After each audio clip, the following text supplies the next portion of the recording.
आज मी तुम्हाला झटपट असा एक कढीचा नवीन प्रकार दाखवणार आहे। त्यासाठी बघा हे ताक घेतलेलं आहे। अशा पद्धतीत ताक असतं। त्यात टाकणार आहे हळद, त्यात टाकायचे छोटा 1 चमचा धने पावडर, त्यात टाकणार आहे ह्या चमच्याच्या मापाने 1.5 चमचा बेसन पीठ घेतलेलं आहे आणि ह्याला काय करणार आहे चांगलं मिक्स करून घेणार आहे। कढई मी गरम करत ठेवलेली आहे, त्यामध्ये थोडंसं तेल टाकून घेऊया आणि गरम होऊन देऊया। तेल चांगलं कडक गरम झालेलं आहे। छोटा 1 चमचा टाकायची मोहरी, छोटा 1 चमचा टाकायचं जिरं, त्यात टाकणार आहे हिंग पावडर, त्यात टाकणार आहे मी कढीपत्ता, त्यात टाकायचे आपल्याला एक छोट्या आकाराचा कांदा चांगला भाजून घेऊया। त्याच्यामध्ये हिरवी मिरची, आलं आणि लसूण कुटून घेतलेलं आहे। याला 2 मिनिटं मी परतून घेते। टाकणार आहे थोडीशी हळद, कारण हळद आपण ताकामध्ये पण टाकलेले होते। आता त्यात टाकणार आहे हा शिजवलेला बटाटा, त्याचे छोटे छोटे तुकडे करून घेतलेले। आता ह्याला काय करते 1-2 मिनिटं मी परतून घेते। आता हे आपण ताकामध्ये जे आपण हे केलं ना बेसन ते टाकून हलवून घेतलं होतं ना, ते टाकून घ्यायचं, लगेच हलवायचं।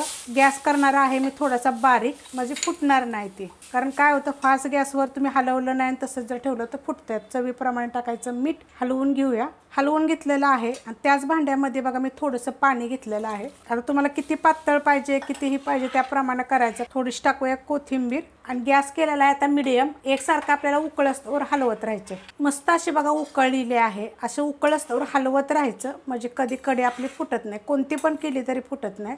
अशा पद्धतीत बघा झालेली आहे।